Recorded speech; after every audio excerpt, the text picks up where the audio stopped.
드라마도 보고 그 나라의 문화도 엿보는 유드피아 반갑습니다. 자, 오늘도 역시 특별히 또 감미로운 노래, 감미로운 음악으로 한번 시작해볼까 하는데요. 일단 들어볼까요? 어떤 노래인지. 이게 96년도 드라마 애인 OST였는데 이게 그 당시 거의 뭐 항상 계속 상위권에 진입했던 노래고 시청자들의 가슴을 막 후벼 팠던 그 노래였죠. IOU. 이 독일 가수 캐리언 런이 이 한국으로 우리나라에서 유명해졌는데 독일에서보다 우리나라에서 더 유명해졌다고 합니다. 맞아요. 드라마부터 시작되긴 했는데 저는 오히려 드라마가 끝난 후에 이 노래에 더 관심을 가졌던 게 기억이 나네요. 자, 캐리언 런이 바로 독일 가수들이죠. 네. 오늘 우리가 얘기할 드라마도 바로 독일의 달달한 로맨스를 담고 있는 드라마입니다. 일단 화면으로 만나 보시겠습니다.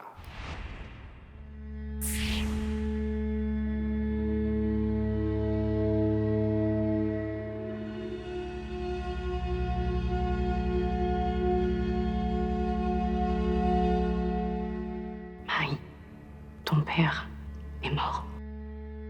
À présent, c'est toi qui es duchesse de Bourgogne. Ils vont tous vouloir te prendre ton pays. Tu épouseras Marie de Bourgogne. Je souhaite que les bourgeois de Gand pourchassent leur duchesse dans ses derniers retranchements. Ihr seid Kaiser eines Landes, in das ihr keinen Fuß mehr zu setzen wagt. Weil ihr lieber zögert, statt zu handeln. Macht euch der Stolz, Vater, mich nicht. Es ist mein Wille, dass du Maria von Burgund zur Frau nimmst. Der Krieg für die anderen. Je devrais donc épouser le dauphin de France? Ein dauerhafter Krieg mit Frankreich würde uns ruinieren. Oder der Sohn des Kaisers ruiniert uns, indem Maximilian uns mit neuen Steuern belegt für sein armseliges Österreich. Je ne songe pas un instant à me plier à vos exigences. Dann gibt es auch kein Geld. Les États me menacent. Ils me retiennent prisonnière. Il n'y a que l'instant que nous puissions gouverner. Nous nous gâchons la vie à toujours repousser à demain. Marie. Ich werde der Welt mein Siegel aufdrücken. Dein Reich ist leer. Niemand lebt darin. Wir reiten seit Tagen. Wie viele Gehöfte hast du gesehen, in denen die Felder bestellt werden?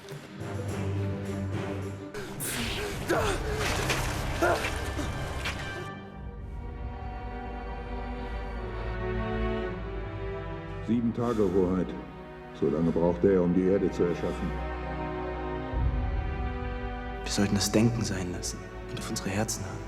Et si cela est une erreur? Glaubt ihr das? Non.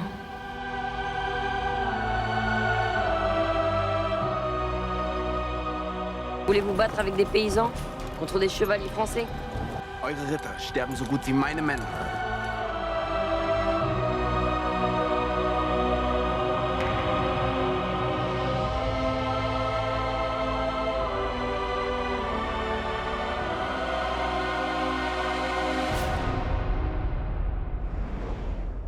독일 로맨스 사극 맥시밀리안과 메리라는 드라마인데요. 오늘 함께 이야기 나눌 특별한 초대 손님 모셨습니다.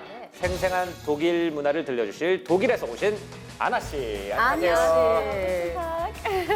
안나 씨면은 한국 이름인 거잖아요. 원래 이름은 안나이고 아. 지금 한국 가족이랑 같이 살고 있는데 네. 우리 한국 아빠 성은 윤 씨라서 네. 한국에서 활동을 하면서 윤 안나로 네, 파평윤 씨예요? 어디 윤 씨예요? 씨예요. 엄청 잘 어울리는 이름의 소유자 네, 윤안나 씨였고요. 자, 오늘도 평론계 인간 스캐너 김선영 평론가님 나와주셨습니다. 반갑습니다. 바로 여쭤보겠습니다. 유럽 왕실 드라마 어떤 매력이 있나요? 그러니까 우리가 유럽 사극이라고 하지 않고 유럽 왕실 드라마라고 하잖아요. 유럽 왕실 드라마의 매력은 우리가 동화 속에서 만나보던 진짜 왕자님과 공주님이 성에 살고 있고 네. 또 아름다운 코스튬이 있고 그러니까 일단 볼거리가 굉장히 다채롭고요. 맞아. 왕실 안에서 일어나는 다양한 뭐 궁중 암투라든지 우리나라 그 재벌가들의 그 로열 패밀리들의 이야기 이런 막장 요소도 약간 섞여 있고요. 좀 재밌는 왕실 안의 이야기여서 네. 사람들이 흥미를 느끼는 것 같아요. 또 이제 왕실 드라마도 시대별로 조금 캐릭터가 다른데 네. 저는 이렇게 중세 왕실 이야기를 굉장히 좋아해요. 오, 그래요? 그 이유가 이제 르네상스 시대가 넘어가다 보면은 왕들이 대체로 행정가들이에요. 네. 예, 모든 일을 갖다가 머리로만 합니다. 근데 중세기 때만 해도 자기가 뭔가를 하고 싶으면 직접 말을 타고 칼을 차고 진흙탕에서 뒹굴어야 됐거든요. 네네. 그렇게 일을 해결하는 모습이 현대 사회와 다른 독특한 매력을 주기 때문에 특히 중세 왕실 드라마를 좋아합니다. 아, 그러네. 자, 지금부터 독일 드라마 막시밀리안의 마리와 함께 우리 그 속에 또 담긴 문화 이야기까지 함께 나눠볼게요. 실제 역사 속 인물이에요. 마리와 막시밀리안의 로맨스를 그린 막시밀리안 앤 마리. 어떤 점을 좀 주목하고 봐야 할까요? 주인공의 마리 같은 경우에는 유럽에서 당시 가장 부유한 상속녀라고 불렸던 높은 지위를 가지고 있었음에도 불구하고 통치권만은 가질 수가 없었어요. 왜냐하면 맞아. 그때 당시에 여자는 남자 없으면 아무것도 아니다. 그러니까 이런 상황에서 마리가 살아남기 위해서 또 결혼이라는 전략을 통해서 통치권을 유지를 할 수밖에 없는데 유럽에서 경쟁자들이 막 싸움이 붙죠. 네. 프랑스의 루이 11세도 자신의 아들을, 그리고 저기 오스트리아에서도 프리드리 3세가 자신의 아들을 서로 마리의 배우자로 삼으려고 하는데 정략 결혼이라는 어떤 치열한 정치 싸움의 와중에서 마리가 과연 진정한 반려자를 찾을 수 있을지 이런 점에 주목하고 보시면 재밌게 보실 수 있습니다. 우리가 흔히 뭐 사랑은 전쟁이다 이런 말 하잖아요. 네. 그런데 이 시대는 사랑이 진짜 전쟁이었다는 거죠. 오, 피 튀겼죠. 결혼에 의해서 군사적인 전략이 바뀌고 맞아. 국가의 국경이 바뀌던 시대였기 때문에 내가 어떤 남자랑 결혼을 하느냐 어떤 여자랑 결혼을 하느냐가 국가의 운명을 바꾸는 사람들은 애정이라는 것 앞에서 어떤 선택을 하느냐. 네. 그런 점에서 굉장히 흥미진진했고요.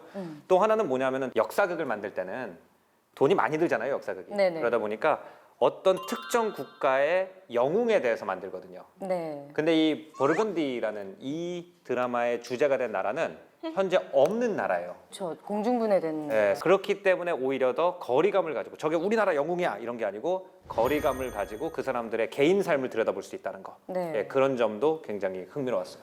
안나 씨는 네. 좀 이제 본인 나라의 드라마잖아요. 네. 어떻게 봤는지 좀 궁금하네요. 재밌게 봤어요. 근데 진짜 오랜만에 독일 드라마 보니까 요즘 잘 만드는구나. 뭔가 색감이나 이렇게 진짜 어둡게 이런 좀. 되게 막 잘 만들고 네. 실제로 이 작품의 영상미가 굉장히 뛰어난데 뭐 궁중 안의 이야기들은 뭐 한 컷 한 컷을 띄어서 그대로 또한 박물관에 옮겨놔도 손색이 없을 정도로 네. 굉장히 영상미가 뛰어나요. 맞아.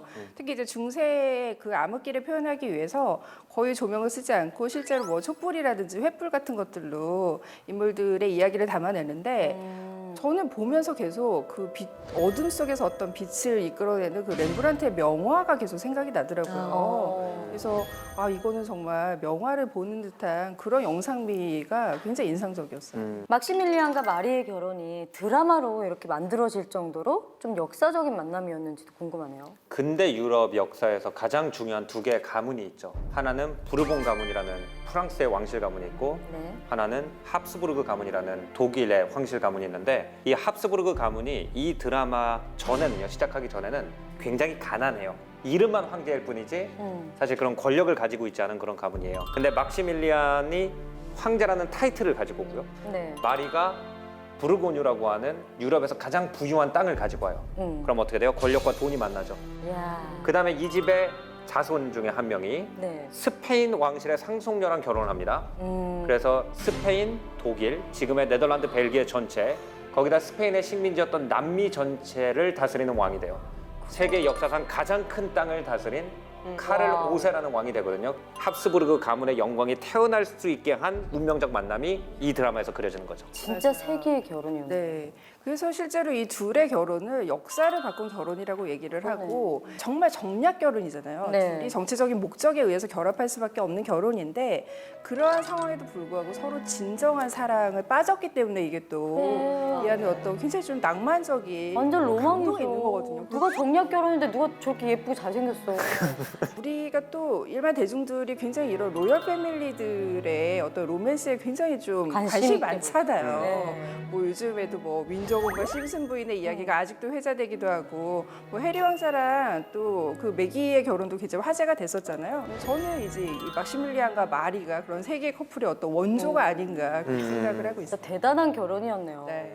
아니 그럼 안나 씨는 당연히 그럼 알겠어요. 막시밀리안과 마리의 결혼에 대해서 아니면 두 사람의 인물에 대해서 당연히 알고 있겠어요? 사실 이름을만 알고 있었고 그 뒤에 약간 결혼에 대한 이야기도 알고 있었지만 어떻게 그 결혼이 이루어졌는지 그런 거 역사 수업 시간에 관심을 안 가져서 그런지 드라마를 보면서 아, 이 얘기 재밌네. 역사 시간에 이런 드라마를 봐야지 생각을 하면서 한번 다시 찾아봤어요. 네. 그리고 실제로 감독님께서 그 역사 이야기를 아주 가깝게 그대로 드라마에서 이야기를 했다는 점이 좀 신기했던 것 같아요.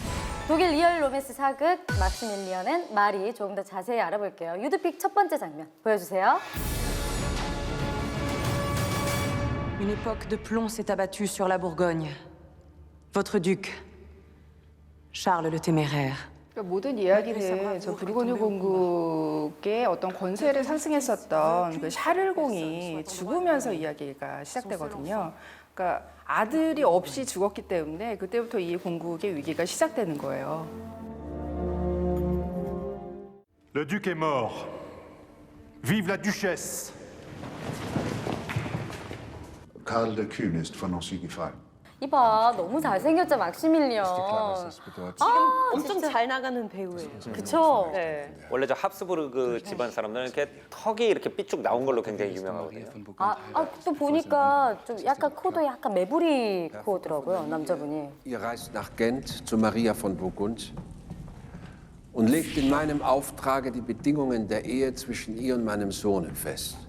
Der Kaiser. 근데 보면서 크가 항상 조금 이상했던 거 불어로 얘기를 하다가 독일어로 얘기를 하다가 그거 계속 헷갈리니까 그 이렇게 소통하는 거 그 지점이도 드라마에서 그거 살리고 그냥 한 언어로 통하지 않고 그냥 그대로 하는 그 지점이 되게 재밌었어요. 저처럼 독어 불어 모르는 사람들은 몰라요. 저게 두 언어인지. 그냥 보면 자막. Il ne se transmet que de père en fils. Nous sommes disposés à la prendre pour épouse. Marie de Bourgogne a le choix. Soit épouser mon fils et devenir reine de France, soit courir à sa perte, sans époux et sans terre. Vous voulez décider de qui j'épouserai?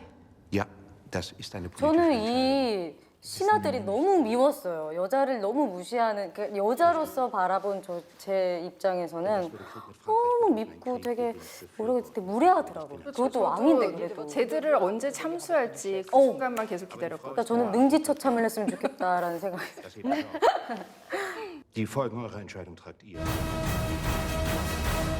프리드리 3세도 그렇고 루이 11세도 그렇고 당시에요 부르고뉴 공국을 계속 호시탐탐 노렸단 말이죠.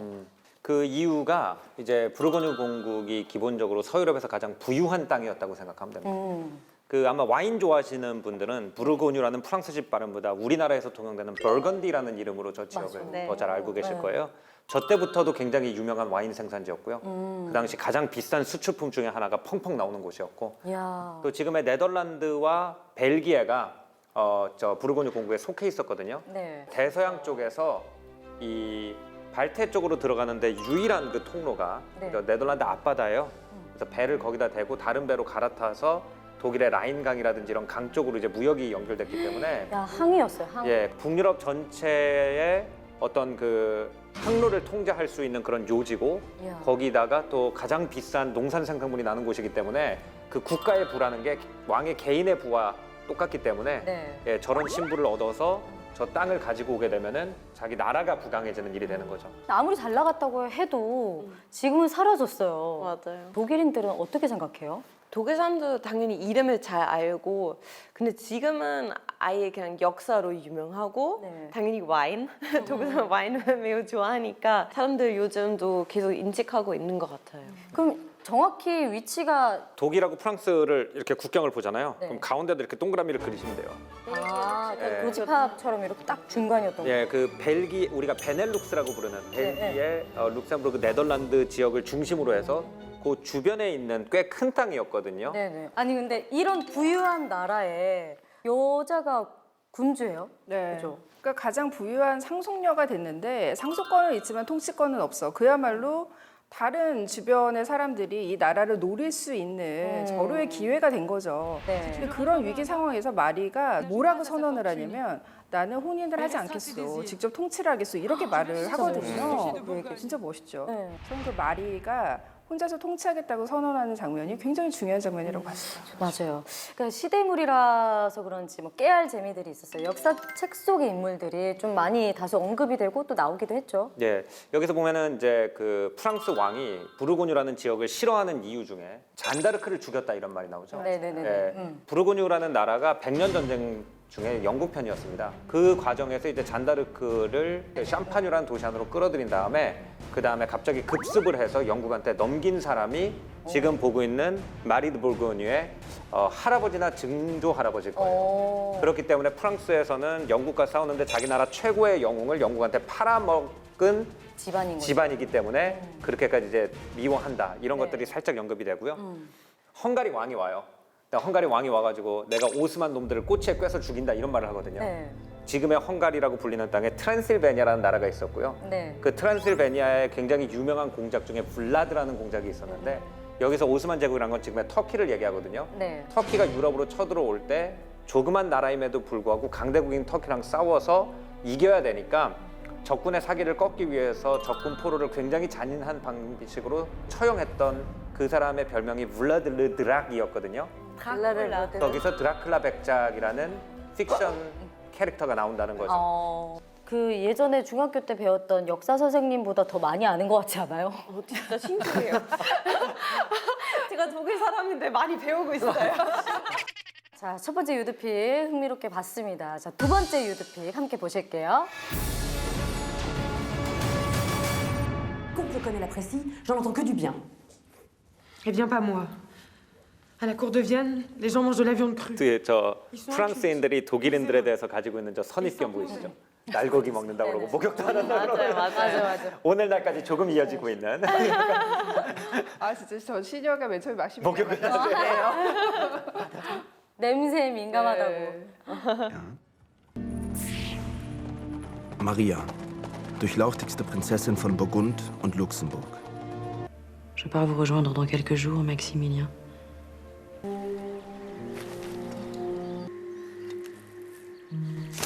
전 되게 두 사람이 빨리 만나야 되는데 계속해서 중간에 시련이 생기잖아요. 역병에 걸리고 거기 왜 빠져갖고 그 우물 같은데.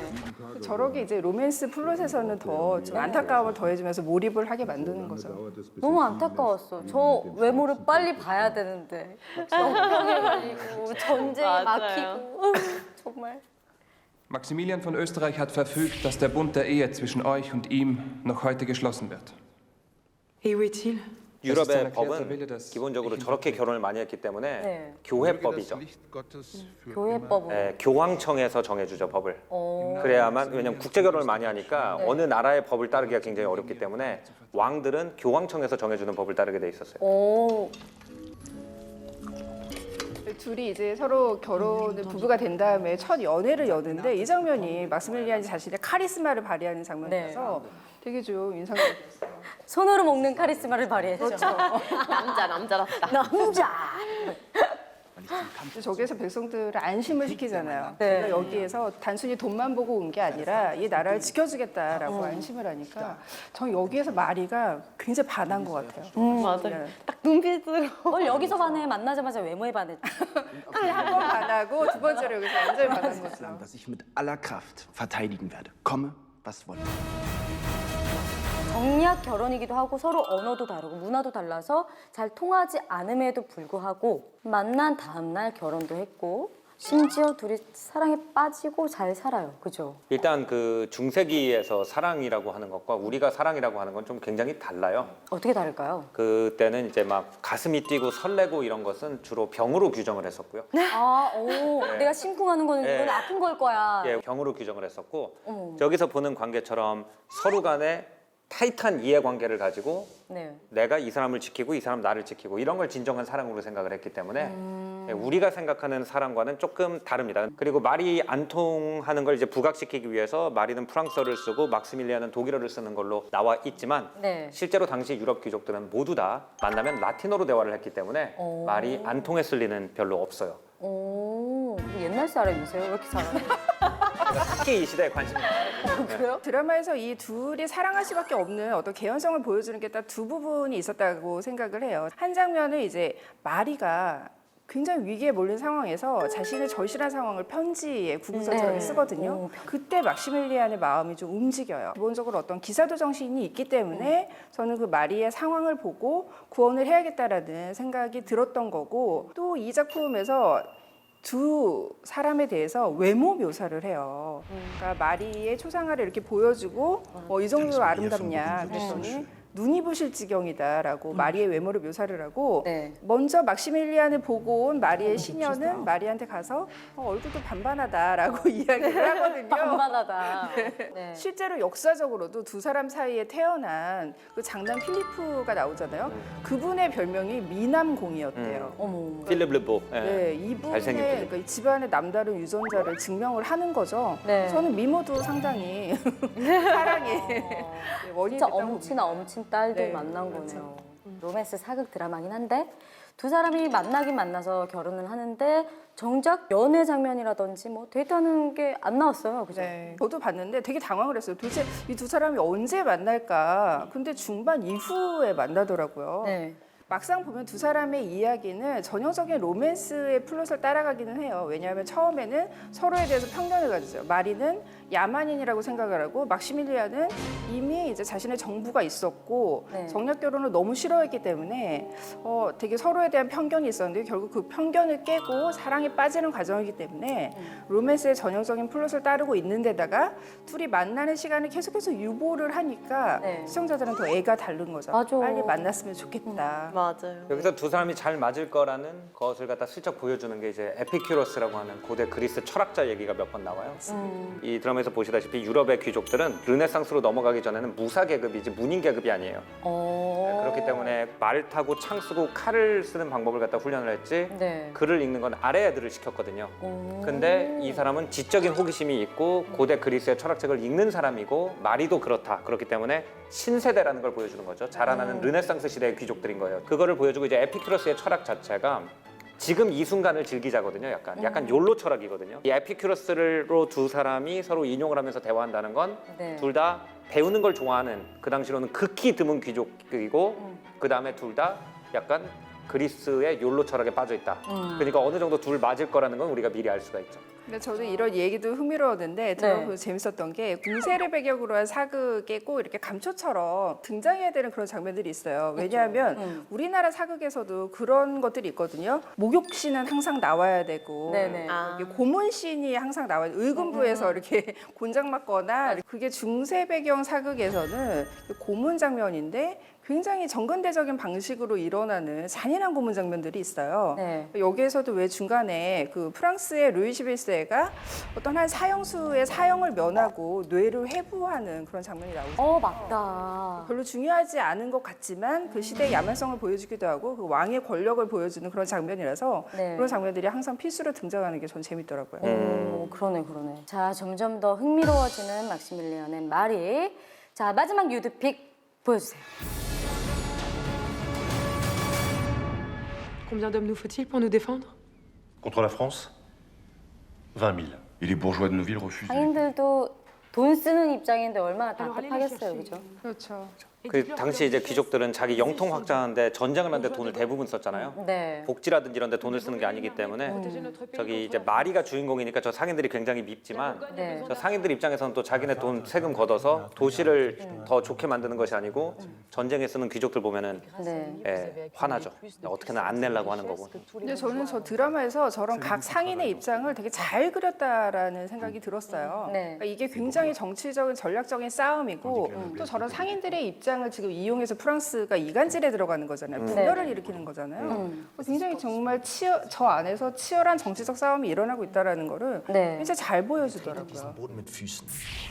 Indem ihr mich in eurer Stadt einsperrt, Wir verlangen nur, was uns zusteht. 저런 점이 신선한 거죠. 우리가 흔히 왕이라고 하면 또 봉건시대고 하니까 되게 절대적인 권력을 가지고 있다라고 생각을 하는데 네. 저렇게 다양한 어떤 정치적인 세력들에 의해서 계속해서 위기에 몰리니까 그런 게 되게 재밌었던 것 같아요. 실제 권력은 저거에 가깝죠.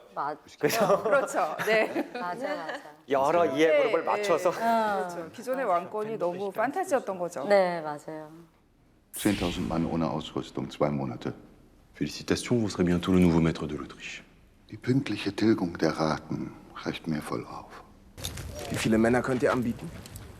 Ihr habt 3.000. 그냥 일반 시민이 3,000명의 군사들을 거느리고 있냔 말이죠. 그러니까 저 때 이렇게 병사들 이렇게 딱 데려오면 되게 감동적인 순간인데 이 순간에는 머리숱 하나하나가 돈으로 보이는 거예요. 네. 쟤네들한테 돈 얼마를 줘야 되지?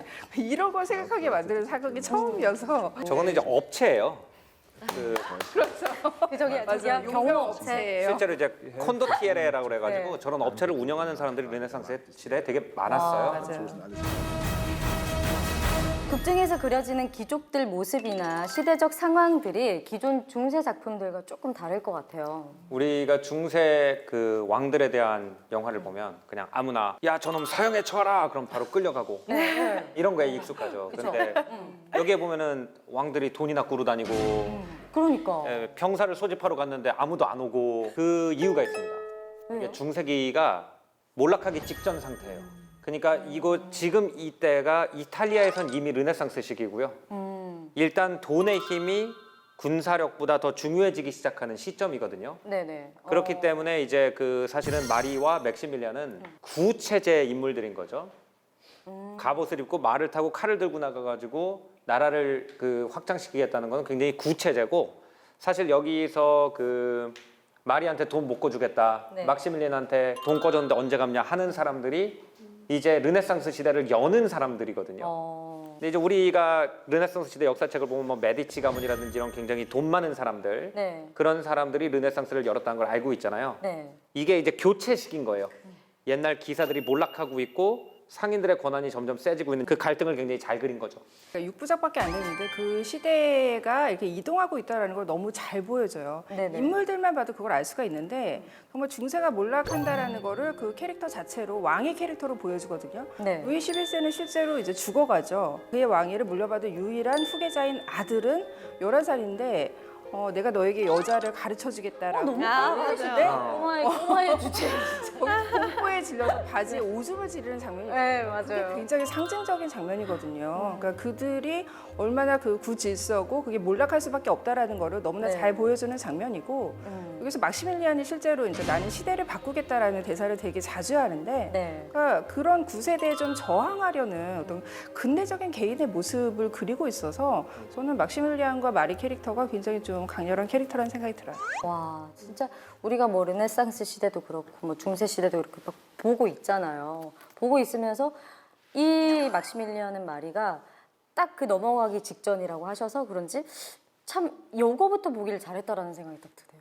만약에 이걸 안 보고 그냥 르네상스 시대 때 사극부터 보게 된다면은 그냥 우리가 이론적으로만 공부했을 거 아니에요. 네. 참 잘 담아낸 것 같네요. 역사, 전쟁, 사랑과 배신 모든 걸 단 6회에 담았습니다. 로맨스가 꽃피던 초기 르네상스의 모습을 엿볼 수 있는 맥시밀리안의 마리. 채널 U에서 커밍 순. 지난번에 우리 바빌론 베를린 편할 때 그 플로리안이 출연을 했었잖아요. 네. 근데 그때 정말 확실하게 각인을 시키고 갔던 게 있잖아요. 독일 사람은 노잼. 본인이 그렇게 말씀하셨어요. 이거는 뭐 플로리안의 개인적인 의견이긴 하지만 네. 이게 전체적인 의견이다라고 어필을 살짝 해주시고 가셨어요. 노잼이라고. 근데 이제 세계적으로 인정받은 독일 코미디가 또 있어요. 코미디 영화가 있어요.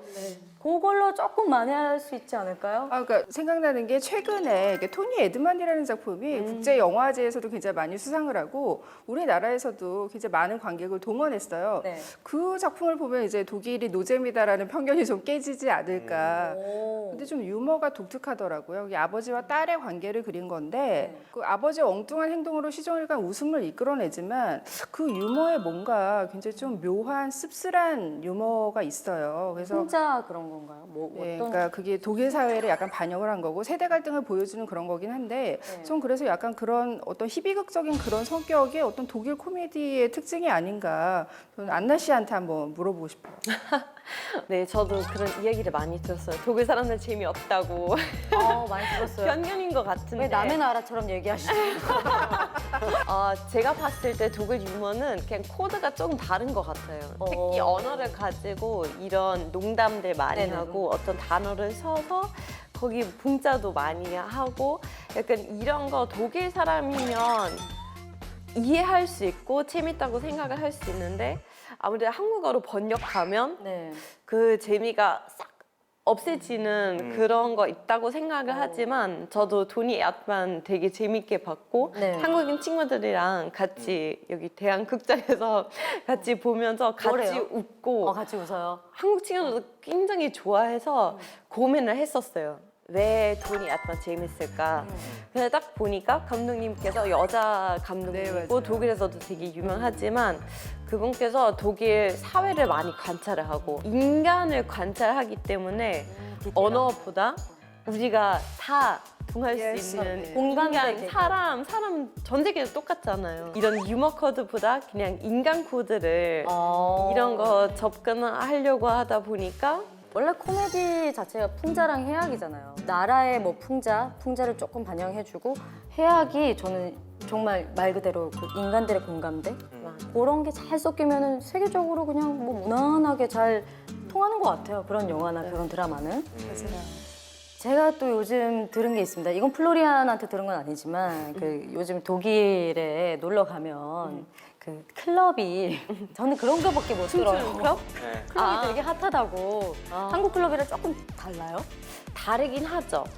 제 생각에는 독일 클럽 가면 저도 엄청 자주 가지 않았지만 가면 그 이렇게 조금 자유 느낌이 있어요. 그 특히 자기 취향에 맞게 뭐 한 클럽 안에서도 여러 가지 플로어들이 있으니까 자기 취향에 맞게 이 방에서 이런 음악이 나오고 다른 방에서 이런 음악이 나오니까 베를린 같은 경우는 클럽들이 워낙 많다 보니까 클럽마다 자기만의 특징 뭔가 막 침대만 있는 그런 클럽들도 있고 침대가 있다고요, 클럽? 네, 뭔가 막 되게 특이한 거 많아요.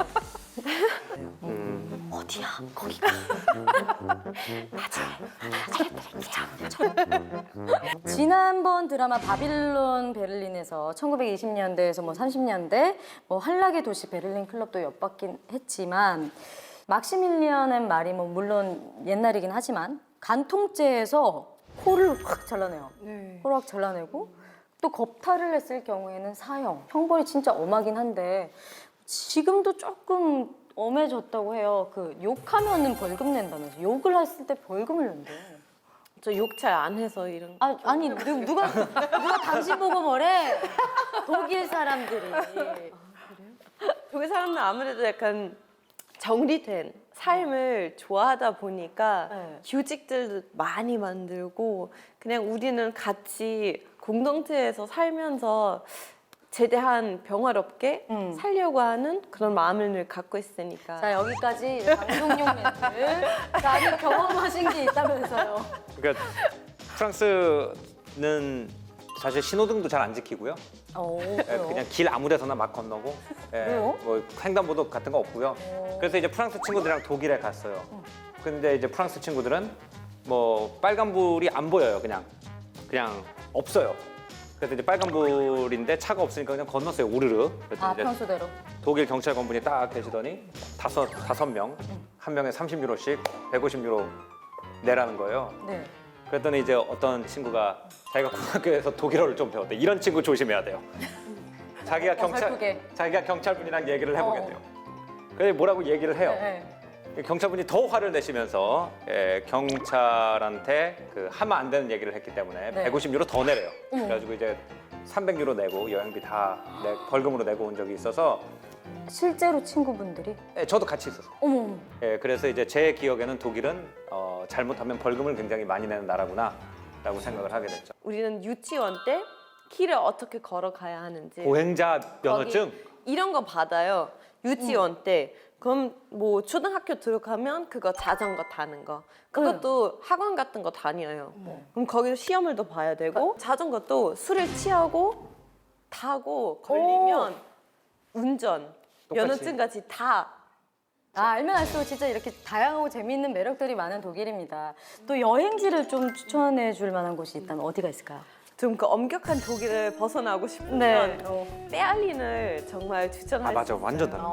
네, 베를린은 자유의 도시이기도 하고 역사적으로 되게 유명해서 그 당시 그 통일 전에 동독이랑 서독이 만나는 도시라서 좀 흥미로운 재미있는 박물관들도 많고 네. 특히 서독 동독 관련된 박물관도 있고 그 유대인 박물관도 있는데 그거 진짜 하루 종일 역사를 재밌겠다. 공부하면서 다니면서 많은 걸 배울 수 있어요. 너무 재밌겠다. 역사 공부도 하면서 옛날 정치도 가고, 느낄 수 있고 클럽도 갈 수 있고 침대에도 누울 수 있고 네. 재밌죠. 그럼 여행을 가서 우리가 좀 쓸 수 있는 뭐 중요한 아니면 좀 많이 쓸 수 있는 단어? 문장 같은 거 좀 단어 알려주세요. 쉬운 단어 하나랑 조금 일상 단어 하나 좋아요, 좋아요. 좋아요. 하나는 일단 감사합니다라는 표현이고 dankeschön. dankeschön. schön도 아름답다는 뜻이에요. 그래서 길거리에서 누가 schön 하면 dankeschön이라고 하시면 이거 좀 알아. dankeschön이고 만약에 클럽 가고 이거 와 대박. 여기 물 대박. 막 이거 하마. 네. 네. 한마 대박이구만. 자, 그러면 이제 평점 시간이 왔습니다. 제가 먼저 얘기할게요. 저는 5점 가까이 주고 싶은 게 일단은 너무 이제 디테일한 역사적인 그런 소품들이나 장소, 배경 그리고 뭐 조명 효과까지 너무 디테일하고 일단은 주인공이 잘생겼고 재밌게 봤어요. 그래서 저는 좀 높은 점수를 주고 싶네요. 아나 씨는 몇 점? 저도 되게 재밌게 봤고 오랜만에 또 독일 역사 드라마 보니까 5점에 4점? 4점. 저도 한 5점 만점에 가깝게 4.8. 영상미도 너무 아름답고 맞아요. 실제 뭐 전형적인 사극의 어떤 선입견을 깨준 그런 실제 역사를 다룬 그런 작품이어서 너무 흥미롭게 봤어요. 4.8점. 저는 만점. 5점. 예. 이야. 점수가 점점 후해지고 있는 것 같아요, 제가. 네, 점점 잃어가시는 건 아니죠? 그냥 다 좋나 봐요, 이제. 대체로 그 역사극을 만들 때 감독이나 뭐 이런 분들이 사람들이 잘 모르는 시대에 조명을 하는 게 굉장한 리스크거든요. 네, 저는 그렇죠. 그 용기 때문에라도 그냥 만점 드리고 싶어요. 맞아, 그것도 맞아. 아나 씨 오늘 함께 하신 소감은 어떠신가요? 너무 좋았어요. 저 독일 사람인데 독일 사람보다 독일 드라마를 잘 보시는 분이랑 잘 독일 아시고. 사람보다 독일 역사를 잘 아시고 그러니까. 독일 사람보다 훨씬 더 재미있는 어머나, 분이랑 어머나. 같이 했으니까 참 재밌었어요. 야, 아유, 감사합니다. 저희도 너무 감사하고 다음에 또 나와주시면 너무 좋을 것 같아요. 네. 지금까지 유럽 원조 세기의 커플의 로맨스 막시밀리안 앤 마리를 살펴보았습니다. 중세 사극 유토피아에서 처음 만나봤는데 스케일과 영상미는 정말 최고였고 정말 한 편의 영화를 본 듯했습니다. 중세 마니아가 인증한 드라마입니다. 적극 추천드립니다. 네. 유토피아 다음 회도 기대해 주세요. 감사합니다. 안녕히 계세요.